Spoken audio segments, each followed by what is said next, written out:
Mizzle Dub Show, where they know sports. If you wanna know about sports, this is where you go. Welcome to the Mizzle Dub Show, where they know sports. If you wanna know about sports, this is where you go. First down, touchdown, first down, touchdown, yeah. First down, touchdown, first down, touchdown, yeah. First down, touchdown, first down, touchdown, yeah. First down, touchdown, first down, touchdown, yeah.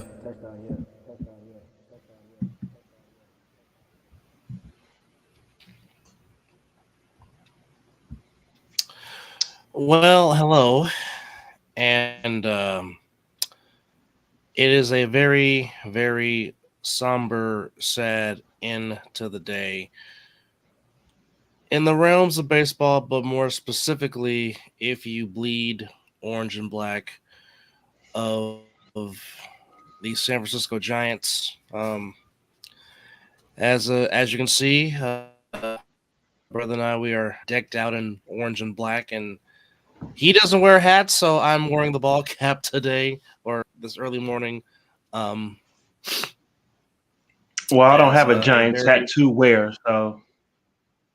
But also in the fact that he does like to wear hats, so I'll take the billing for wearing the hat today. But we lost another Hall of Famer. An icon, a legend.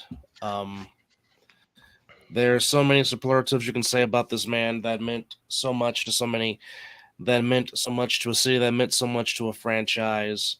When you think about the Giants baseball franchise, certainly in both coasts, because they did start off in New York and they came west to the Bay Area in 1958, but he played 6 seasons in New York, then followed by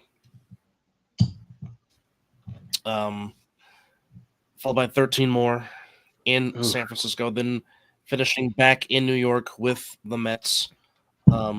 So he is as synonymous with New York as he is San Francisco, of course. The legendary Say Hey Kid, Mr. Willie Howard Mays Jr. passed away early this afternoon, according to his son, Michael Mays, who gave the statement to which we will read momentarily at the age of 93. But, I mean, really, he certainly lived a tremendous life.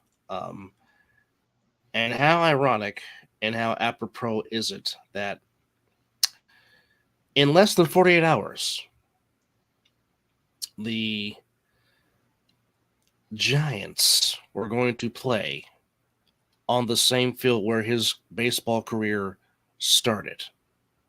Well, which of course the St. Louis Cardinals and the Giants are playing a 2-game series at Rickwood Field.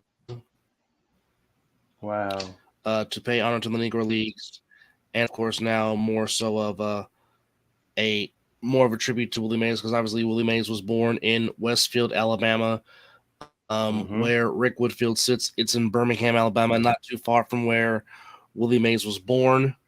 It is the oldest existing professional baseball park in the United States. It was built for the Birmingham Barons, which of course the first team Willie Mays played for at the age of 16. Willie Mays was in high school when he made his professional baseball debut. He was 16. Wow. He was 20 when he came to the then New York Giants in 1951. Of course, he was part of the team that came back down 13 games, because back then, for those that don't know, back then baseball did not have divisions. Division play did not start until 1969. So if you were in first place in the National or American League, you won the pennant and you went to the World Series and you took on the American League pennant winner. So the Dodgers were leading the National League by 13 games, collapsed. Giants caught up with them, tied. Of course, 51 was the infamous Bobby Thompson home run. The Giants won the pennant. Heard around the world. Shot her around the world. Oddly enough, as Willie has said so many times, Willie was on deck, and he was the last person to go to home plate to celebrate because he didn't know what happened. Yeah. But that was the start of his legendary run and his legendary Hall of Fame career. Obviously, won his first of 2 MVPs in 1954. Obviously, the only World Series title that he would win as the Giants swept the 111-win Cleveland Indians, of course. Forever indulge with this image right here that we're about to show you. Of course, we were talking about the catch in Game 1 of the World Series off the bat of Rick Wirtz. But I'm glad that they found a way to make this picture colored. This is tremendous. Because if the original photo was black and white, so to get this in color, This is true. Just look at the stands. Just look at that. I mean, it looks like it's built around a house. You know what I mean? Well, the Polo Grounds was unique because it was like maybe 230. The Polo Grounds was uniquely built. Obviously, as you can see, it is 483 feet to dead center field. Yeah. So obviously, you had to hit the bejesus out of the ball to hit one out of center field in the Polo Grounds. But the funny thing about that is, and I'll get the dimensions of the Polo Grounds in a second. Man, if I wish Unc was on Facebook right now, because he'll give us some freaking stories. Because him and Pop witnessed this man play. So that was their guy. I mean, our mom. Willie Howard Mays Jr. is the reason why my mom is a Giants fan, or our mom is a Giants fan. She will talk about 24 and 44, 27 and 30 and 36 all day long. But here's the funny thing about the Polo Grounds. Now, I just said it's 483 to dead center. Okay, in the power alleys, it was 450 to left center, 449 to right center. But here's the kicker, folks. Down the lines, down the right field line, it was 258 feet. 258. Okay. Down the left field line. That sounds like something that Boston would build. Down the left field line, 279 feet. So the shot around the world only took 279 feet to get out because it was so short from home plate to left field. Now, the story that Willie Mays has always told about this play of the catch that you see on your screen right here, he said, and I quote, "I always knew I was going to catch the ball. My main concern was, Willie, you got to get it back to the infield so the runners don't advance," because Larry Doby and Al Rosen, who eventually became the Giants GM in the mid to late 80s, who was responsible for drafting Will Clark and Robbie Thompson and Matt Williams, and eventually the guy behind the Giants winning the pennant back in 1989 to go to the World Series against the A's before, obviously, the earthquake happened. But they were both on base, and Willie's alertness to be not even concerned about catching the ball, in the infield mighty quick too. Oh yeah, turn around, spin, the video, throw the ball. The motion was quick. He caught it and he spun around and got that ball right back into that man. Yeah, yes. But just I mean,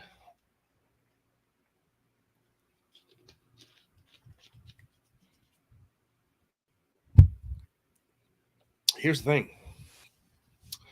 Who knows what more numbers he could have put up? Oh boy!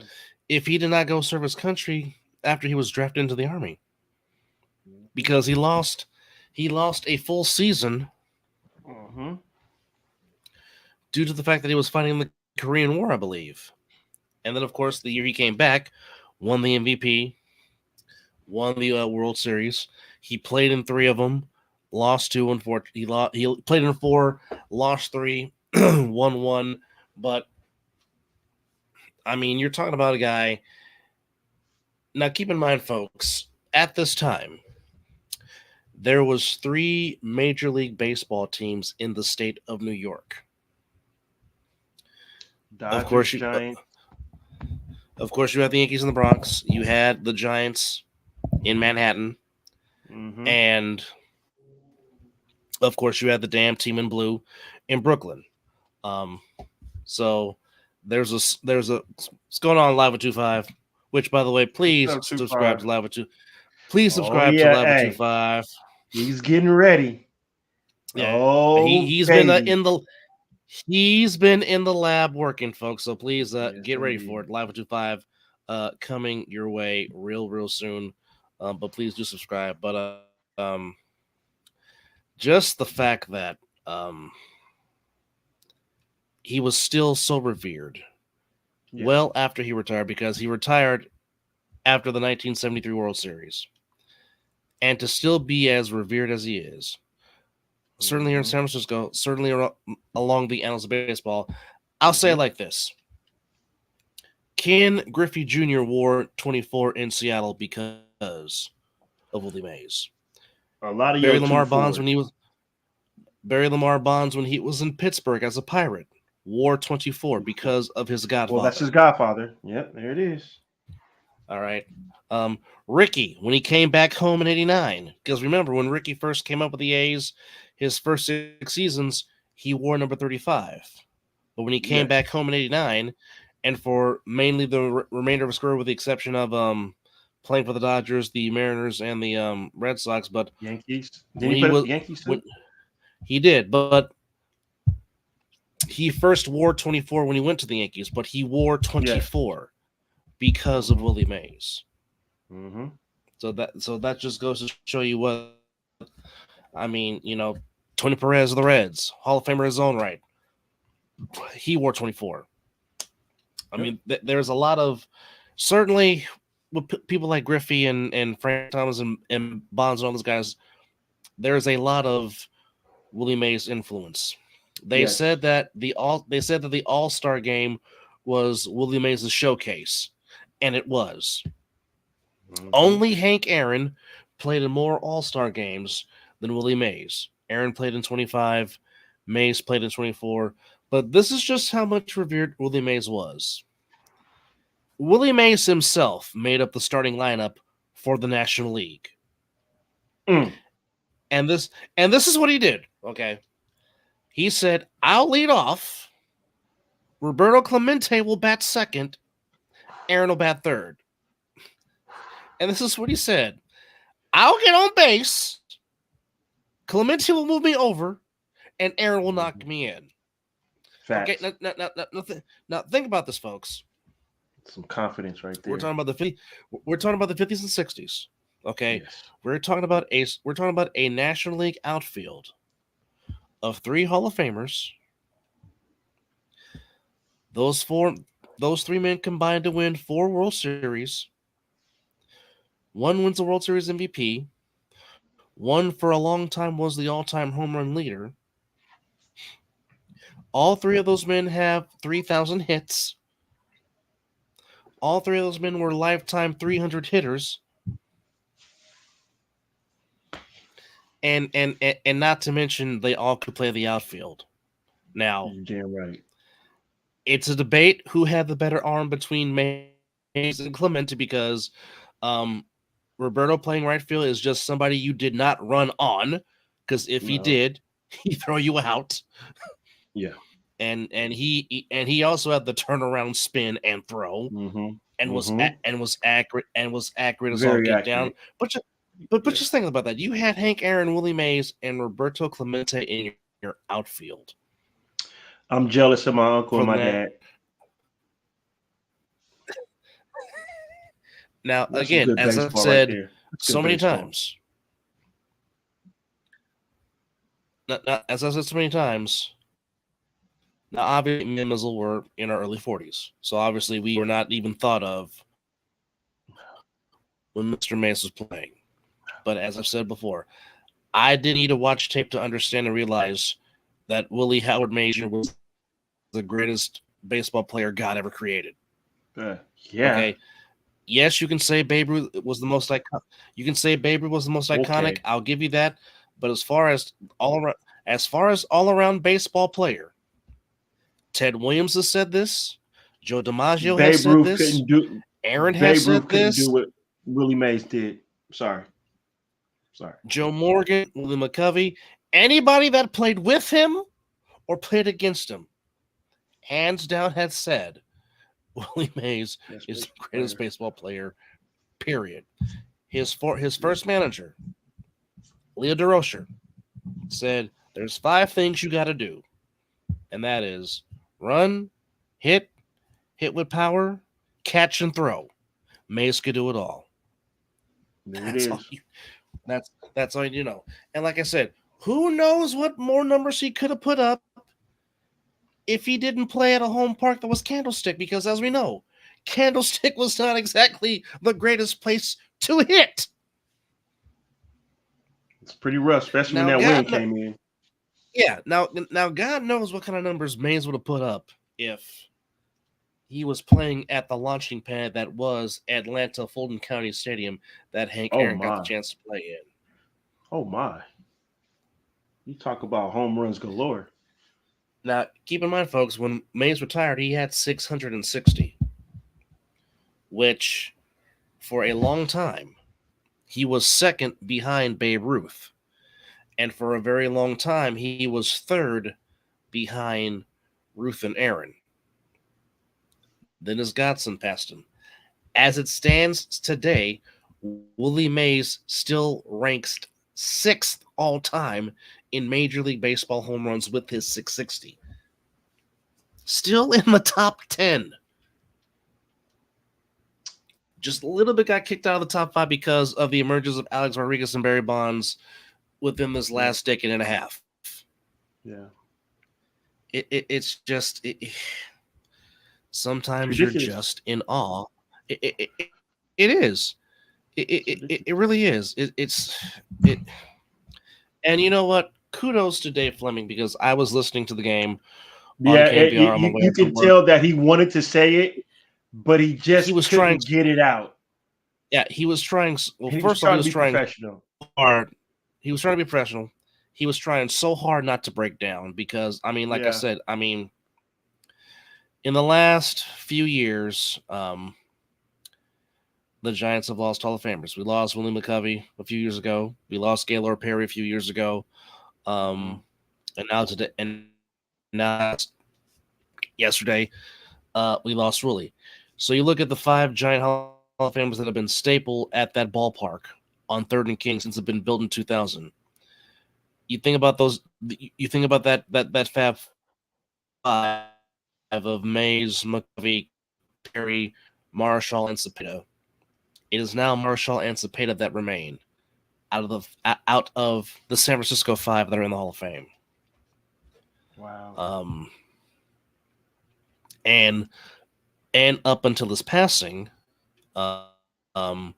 Willie Mays was the longest living Hall of Famer living. Oh wow. To which now I don't know who that goes to now. But actually, you know, let's see who is that right now now that the GOAT has passed away. Let's see. Oldest. That is a tremendous shot, though. Living. Can't stop looking at it. This is, and whoever got this picture right there, man, they perfect. And just everybody's on their feet. There's nobody sitting down. Yeah. If I'm looking at this right, yeah. No, they're sitting down. They're sitting down in the front, but there's some people standing up too. Okay, so as of right now, obviously we know that Willie was 93 when he passed away. Yes, indeed. So right now,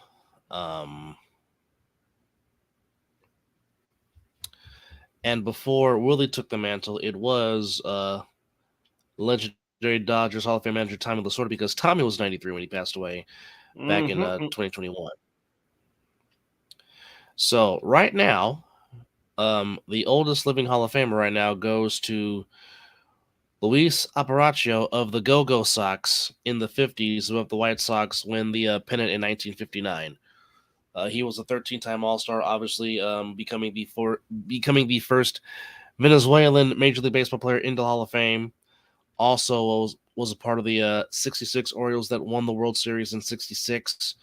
So right now, here's the let's see here.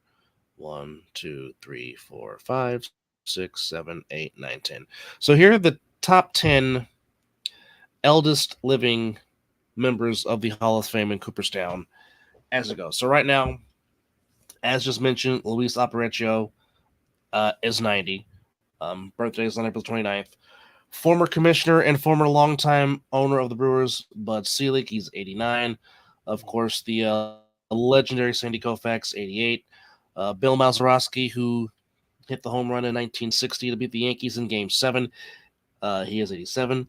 Pat Gillick, former Blue Jays front office member that helped the Blue Jays go back-to-back in the 90s. He's 86. Of course, just mentioned the baby bull, Orlando Cepeda, 86.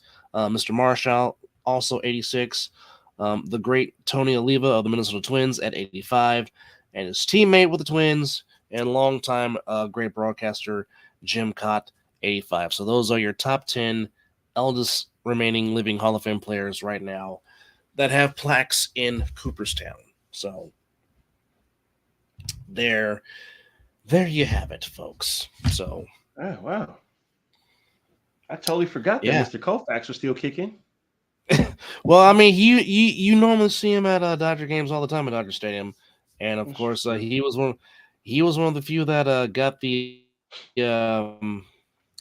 I guess you can say the Terrell Davis treatment, because obviously we know that Sandy's career was cut short because of arm problems. But I mean, in his prime, in big game situations, Dodger or not, there was nobody better than Sandy pitching in big game situations. But nonetheless, and there was a great quote by Damon Bruce, of course, one of our guys that me and Mizzle love to listen to, on his X page. But he was saying that the sky in Chicago was orange. How appropriate, when they announced the passing of the great Willie Mays. But it's just, I mean, we could talk about the numbers all we want to, but but there's so much more to him than that, because the stuff he did for the junior Giants, the stuff he did for underprivileged kids, and of course, during his early days when he was playing in New York with the Giants, of how the neighborhood kids would knock on his window at his apartment and ask them, can he come out and play? And Willie would go out there and play stickball with them for about an hour or two. Then after that, he would go buy the whole block ice cream. And then he would go walk down to the polo grounds and go play. That's something, right? I mean, that's something. Well, I've said, I've said the term many times. Better human being than ball player. That's Willie Mays to a T. I mean, really, what more? What more can you say? Just nothing. Really, what more? You just give the man his flowers. Yeah. And if you had the opportunity to sit with him or just listen to him talk baseball, you soak that in. That's a lot. That's a lot of knowledge right there in that man that just passed away. Well, watching a lot of the interviews on the Giants post-game show with Rich Rulia and Ron Woods, JT Snow was on there, Woody Kirk Reeder was on there, Sergio Romo was on there, the great Monty Poole, who for a long time covered baseball, even though he does Warrior stuff now, but he was on there talking about just what he meant culturally for people of color in playing baseball. I mean, the man. I'll just play this clip because the man. He had a song, folks.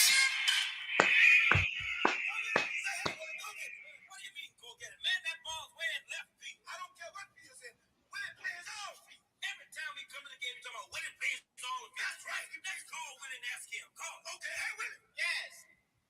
Are you Willie Mays? Yeah.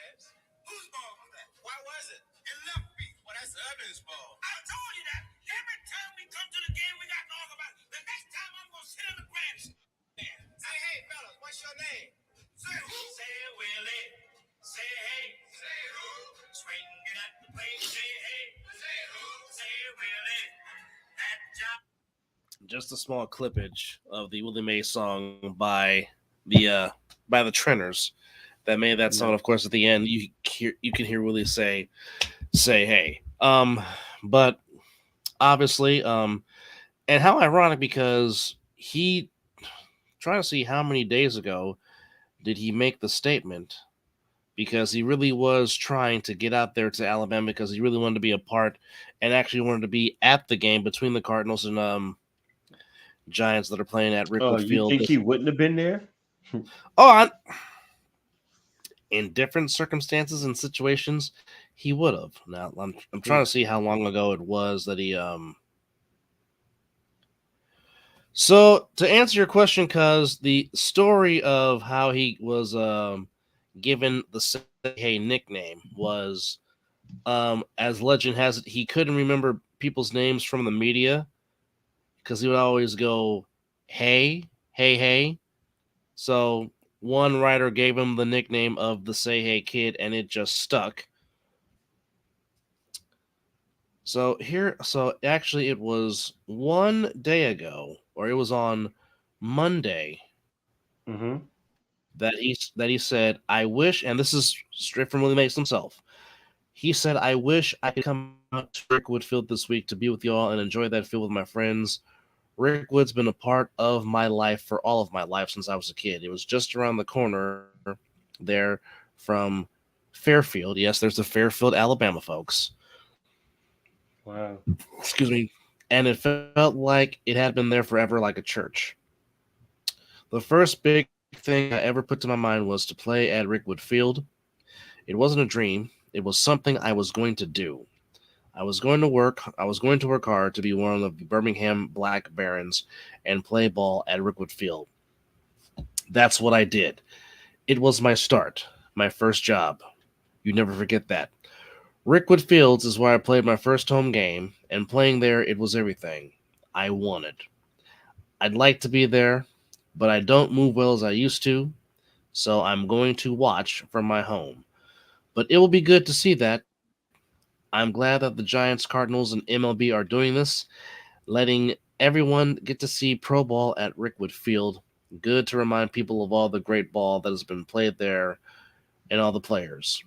All these years, and it is still here. So am I. How about that?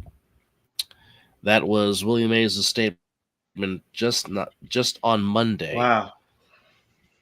As again, the Giants and St. Louis Cardinals are going to play on Rickwood Field, which of course is, as mentioned earlier in this program, the oldest professional baseball stadium that exists, built in 1910. Of course, in Birmingham, Alabama.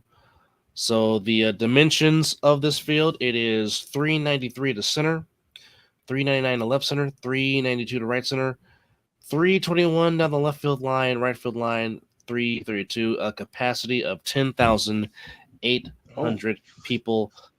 It is a U.S. National Register of Historic Places and also a Alabama Register of Landmarks and Heritage. So obviously it is built on 12.7 acres grass surface. Broke ground in spring of 1910, opened on August the 18th, 1910. And the construction only cost $75,000. Wow.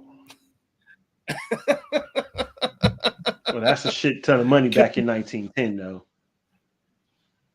Compared to what is what it costs now to build the stadium? Yeah.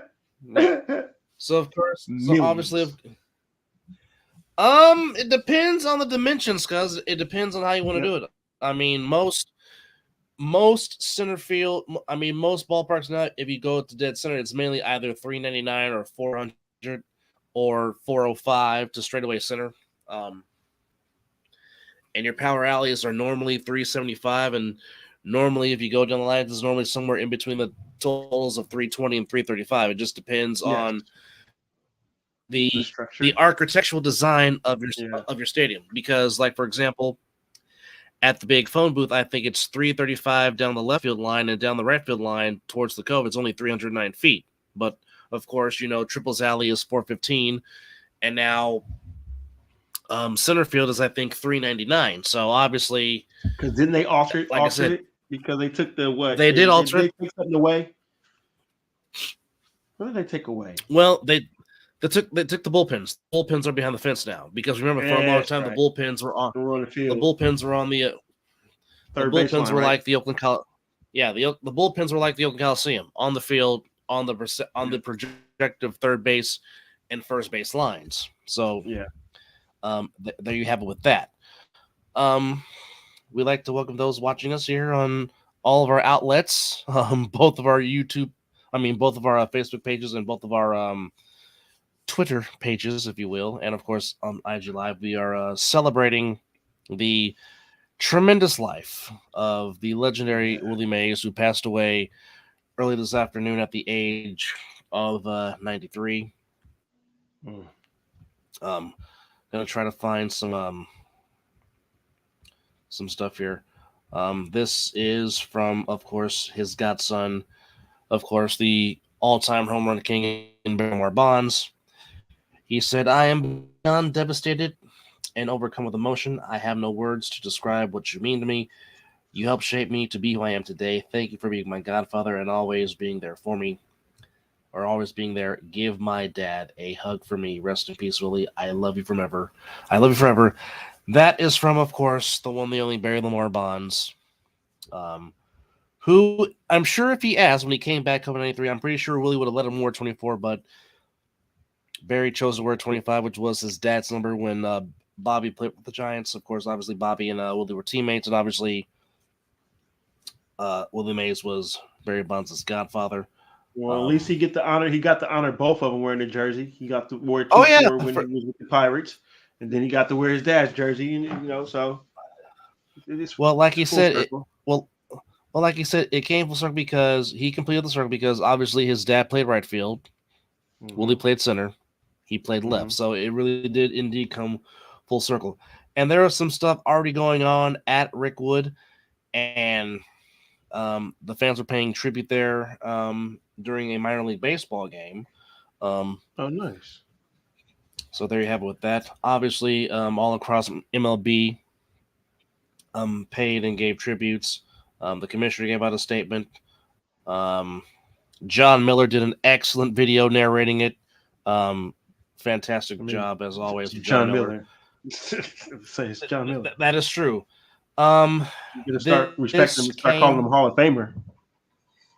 Oh, that he is for sure. This came from the Giants organization. It said, on behalf of Willie Mays' family and the organization, it said, "It is with great sadness that we announce that the San Francisco Giants legend and Hall of Famer Willie Mays passed away peacefully this afternoon at the age of 93. Now, this is from his son, Michael. My father passed away peacefully among loved ones," said Michael Mays.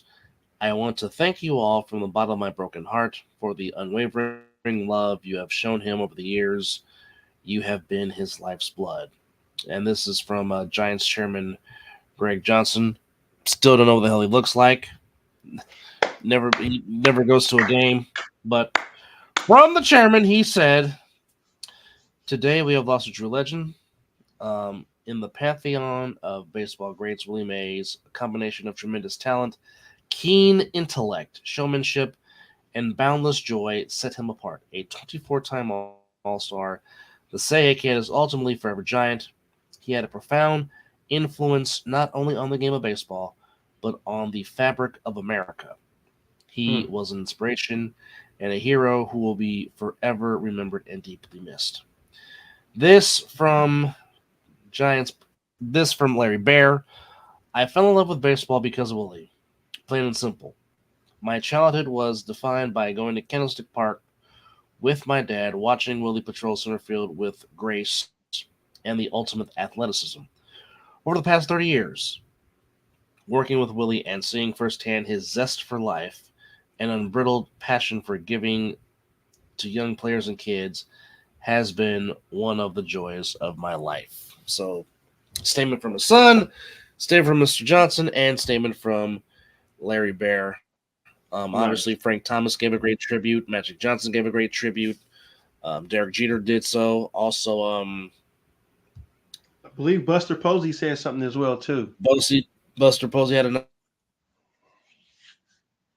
nice saying. Obviously, Giants players, current and past, with very nice things to say.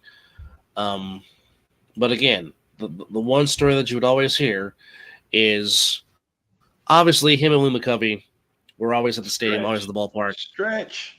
But Willie would always serve and hold court, especially during spring training, to where everybody would be in the room and Willie would just hold court and obviously talk baseball, talk about life, and just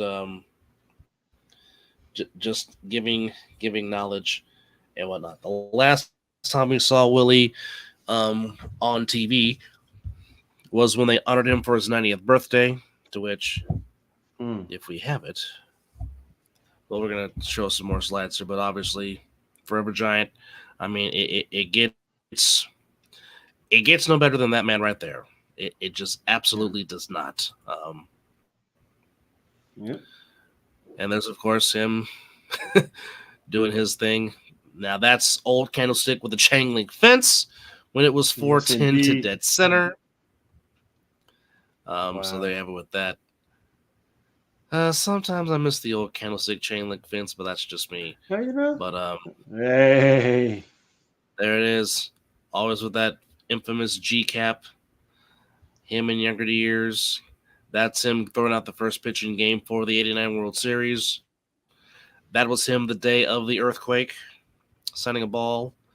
That was his 90th birthday back in 2021, the last time we had seen Willie Mays live in public, if you will. And still just looks healthy as all get out, man. Yep. And of MVP. course, the World Series MVP trophy that bears his name.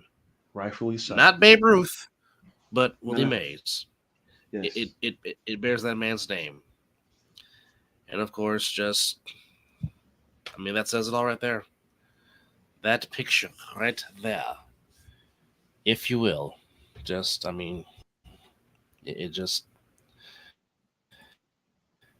It defies logic, if you will. Just what type of a ball player and just what he meant for so many, to so many baseball players. Trying to get some more slides up here, so bear with me, folks. Trying to add stuff here. So let's see if we can get some more stuff on here. And the only thing I added was the background. Yeah. Hey, it fits the moment. Oh, you dang right. Uh-oh. Come on now. Oh, wow. Now look at that. You got that same exact helmet, don't you? I wish. Well, I do, just minus the logo on the just true. Minus the logo on it. Now, if I can find me a Giant, something like a old school no flap helmet, you talk about the risk they took in business baseball with those helmets. Yikes! Just full face exposed. Yeah. No. Whew. Yeah. No flaps. No nothing. But yeah, that's him. The on deck circle. There's more coming, folks. Like I really went all out for this because there's only one Willie Mays and nobody could play ball like that, like he could. It's just that's him on his grandest stage, the All-Star game, and just look at the form, look at the spikes, just no gloves. Willie being Willie, no batting gloves, didn't need them. No. That's a big bat too. Just look at that. Look how long that thing is. Batting gloves back then, with the way they could just flat out hit. Man, look at the barrel on that. Yeah, small bat. Yeah, if you can. No, it's not. I got to think it's going to be a 35-ounce bat. But I mean, his hands were so strong anyway. Looks like I just grip. Yeah. But I mean, it's all. Well, you know, as they say, it's all on the wrists. I wore my socks in Little League like that for 1 year. The stirrups. Yep. Yeah, stirrups. 1 year I wore my socks like that, and then I did the regular thing. No, well, once I got to Babe Ruth, that's when I started doing the Hunter Pence. You know, put the pants leg up and let the socks show.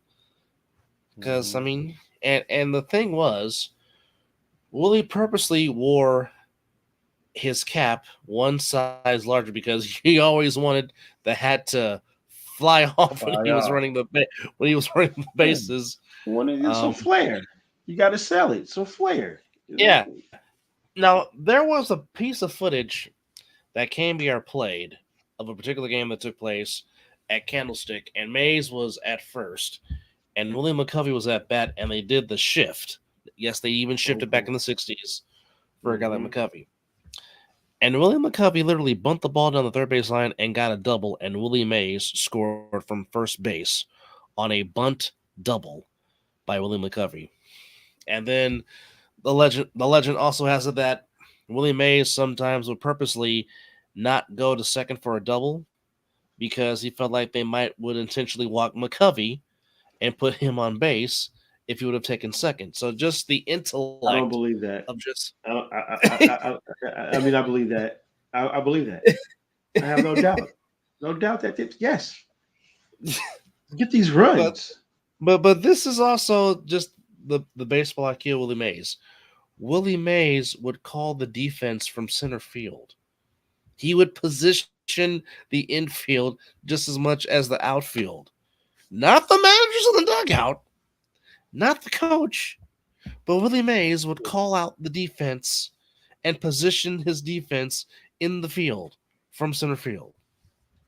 That's ridiculous. It's insanely ridiculous.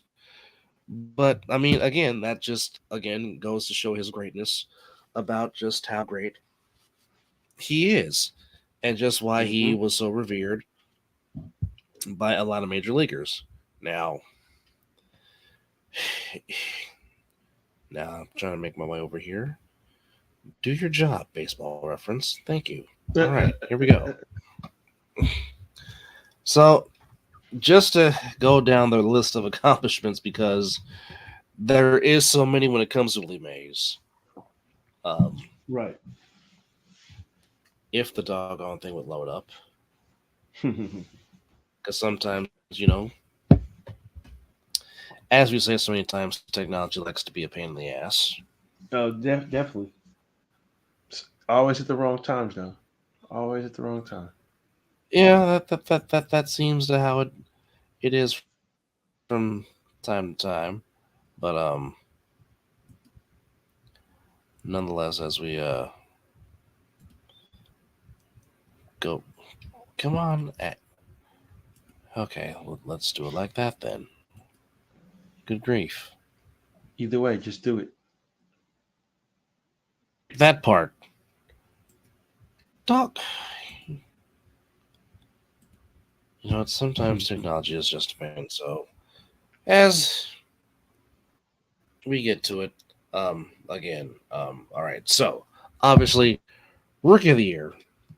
Yes. 2-time National League MVP. 1-time batting champion. Mm-hmm. Oh, I knew that was coming. It just was a matter of time. And see, he has the pictures and everything. And look at him, just in here.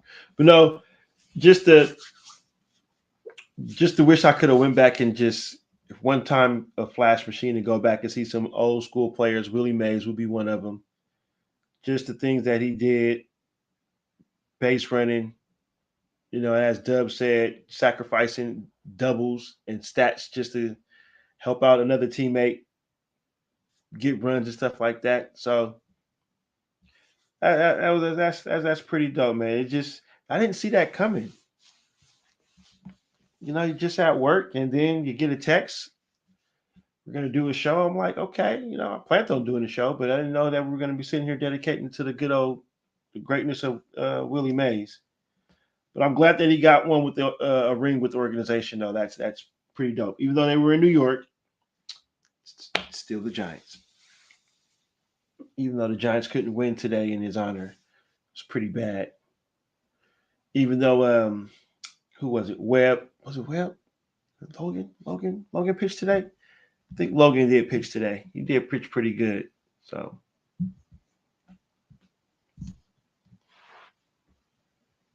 as we get him back in here. Well, as you were saying, yeah, as a player, it was in New York, but I'm pretty sure he got 3 rings when the Giants. Oh, 5 in 2010, 2012. You think not? And 2014, I'm sure. He got it. Oh yeah. Oh, got him frozen. Every ring they won, you dang right he got it. 2014, I'm sure. He got it. Oh yeah. Got him frozen. Every ring they won, dang right he got it. I'm sure he did get one. I don't doubt that one bit. But as we're trying to come across, as I'm trying to come across his stats before technology rudely kicked me out. That was a batting champion, they just tossed you out. 24-time All-Star, Rookie of the Year, 2-time National League MVP, won the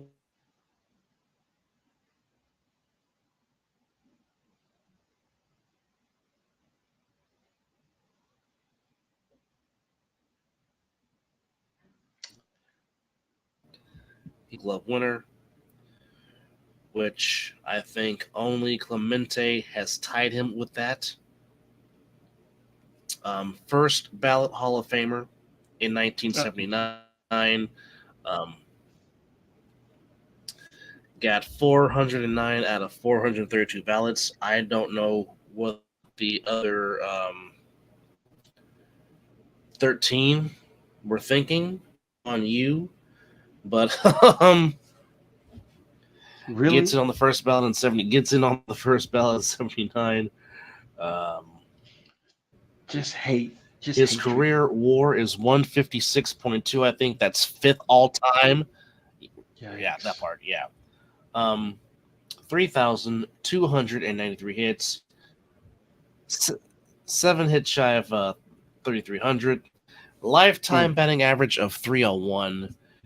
660 career home runs. As we know, that is still 6th all time. Wow, you said 301 batting average for his career.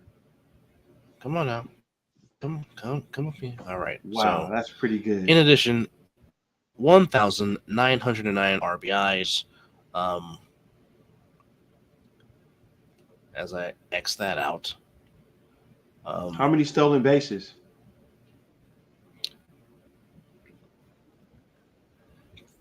301 lifetime average for his career.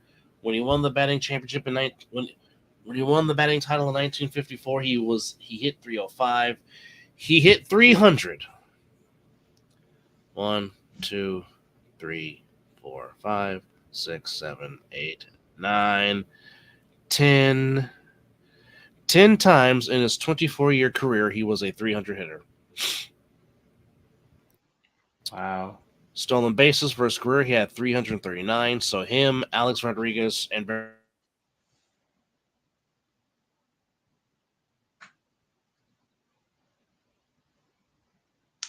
well, I think he was going to say it was Willie Mays, Alex Rodriguez, and Barry Bonds. I think that's what he was going to say before the internet decided it wanted to take a crap again.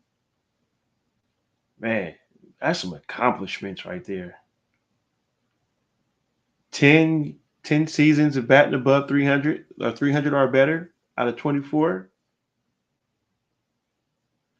I mean, you were seeing the ball pretty darn good. You're seeing the ball damn good. Hell, a lot of people don't even see 300 for 2 seasons. But for him to do it 10, that's why he has the MVP named after him. That's why he's a first ballot Hall of Famer. Now they're going to get. Now even though they should have did this when he was alive, if they probably haven't done it yet, but they probably need to name a street after him. Now they're going to get. Now even though they should have did this when he was alive, if they probably haven't done it yet, but they probably need to name a street after him. That's coming. Well, they have. Well, I mean, they do have a street after. They got 24 Willie Mays Plaza out there at a big phone booth. It's there. Okay, there. But I'm just saying, 24 Willie Mays Plaza does exist. It's going to be going around more now. It's there. But I'm just saying, 24 Willie Mays Plaza does exist. I'm pretty sure there will be a street named after him somewhere in. Sure. Oh, yeah. But as I was trying to say before I got rudely kicked out by technology again, Barry Bonds, Alex Rodriguez, and Willie Mays are the only members of the 500 home run and at least 300 stolen bases club.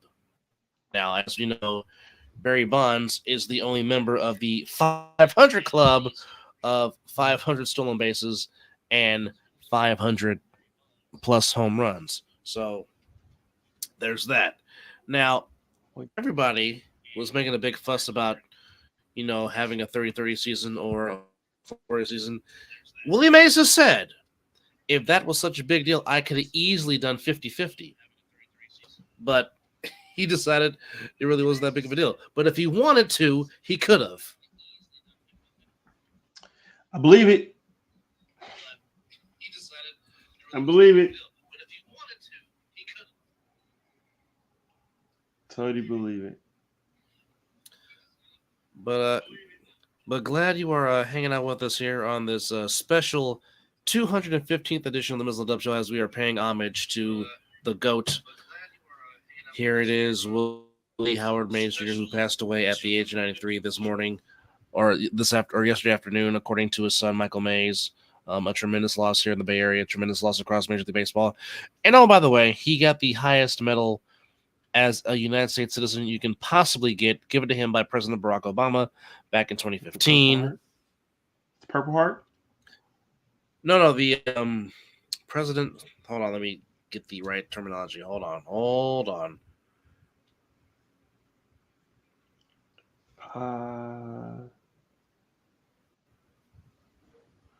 I used to know these things. Just the brain just goes different places, and you forget certain things. And that's one of them. No, he got the highest civilian award you could possibly get is the Presidential Medal of Freedom. Willie Mays was given that in 2015 by President Barack Obama. Nice. It was the medal was established in 1963 by President John F. Kennedy. Initially established by Harry Truman in 1945 to honor civilian service. So there you have it. Yes. A lot of great people have received it. Duke Ellington has received it. Mother Teresa has received it. Margaret Thatcher, Rosa Parks, Mr. Rogers himself.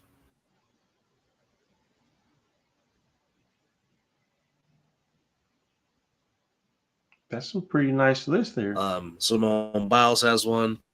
And like I said, Willie Mays was given his by President Obama back in 2015. So, I mean, there really isn't anything that he cannot do. So, in the year that he got it, in 2015, what can I? Oh, that was 2016. Can I go to 2015? Oh, the captain got his in 2015. Good for him, along with Michael Jordan. and Lorne Michaels, Robert Redford, Diana Ross. Was given. Man, it seemed like they handed this thing out like hotcakes.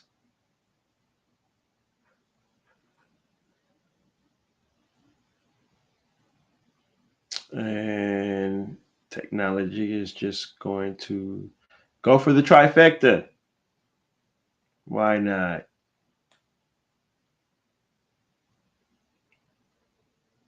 Well, there it is. Boom. Was waiting on it. So if anybody that's on the line, how was your Father's Day? Mine was pretty good. Sat around and just chilled. Watched a little bit of TV. Man, we got to do something about his internet, man. Some of us, let's all pitch in to get this man a Wi-Fi router or something. Maybe I'll look on Amazon and try to sneak one over to his house or something. Because we can't go 4 for 4. No, we're just going to end this show now before it tries to go 4 for 4. And next payday, I'm definitely buying me a Wi-Fi booster, extender, whatever the hell you call it. Because to quote Bernie Mac, I'm sick of shit.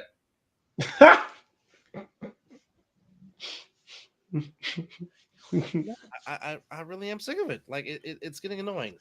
But thank you to those that chimed in on this very special episode, as we try to do our due justice to pay tribute to an incredible man, an incredible baseball player. But because he was ours, because he played in the Bay Area, and he happened to wear the big 2-4 and was a staple in Major League Baseball, we just want to give our respects and pay tribute to.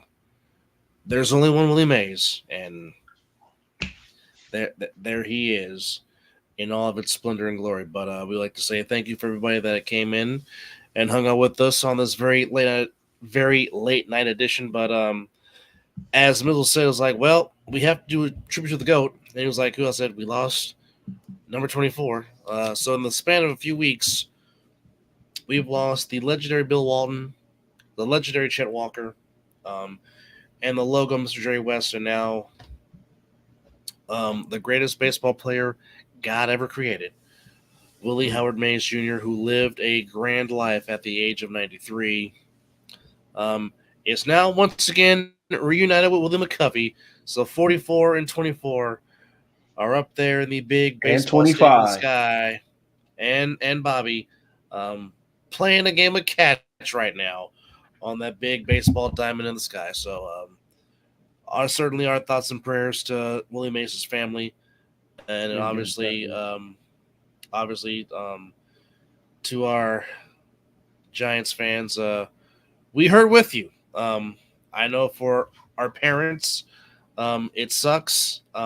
For us Giants fans that were told about the legend that is Willie Mays, this is a tough one to swallow, but I'm sure Willie would say, live, have fun, be jovial of life, and of course he would say hey. But in the meantime, it is nap time for you boys, because we did have jobs, and it's time for us to nap. But certainly want to thank everybody for tuning in and watching. Again, don't forget to catch us, or catch myself, yours truly, later on today at 5:30 for the other side of the ball, as we in the Ace NFL. Of course, the Animals taking on the BIC. Of course, the U taking on the Nightcrawlers, and OTT taking on Sigma to join myself live with 2-5, the Vikings, Scott McCorkle, and Chris Vera on the other side of the ball YouTube channel. And of course, I'll chime in if I got the time. Yeah, and of course on Friday, don't forget to check out the All Pro Jaffos on the Prenator Brothers Production YouTube channel. Again, get their subscriptions up. Shout out to them as always, and shout out to all of you, whichever feed you're watching us on. We appreciate it. We'd say thank you, and of course, we are 8 days away from our 4-year anniversary show. So Stay tuned for that, folks. Yeah, hard to fathom. But nonetheless, thank you for watching. And again, to the great Willie Mays, thank you for everything that you did. Rest easy, sir. And hopefully we get to see you when we get there. You've been watching the Mizzle and Dub Show, and as always, it is 12 o'clock, some damn where, but we will go out, or we'll let the Say Hey Kid take us out, as only he can. The great Willie Mays. We say thank you, and good night, or good morning. And you've been watching the Mizzle and Dub Show.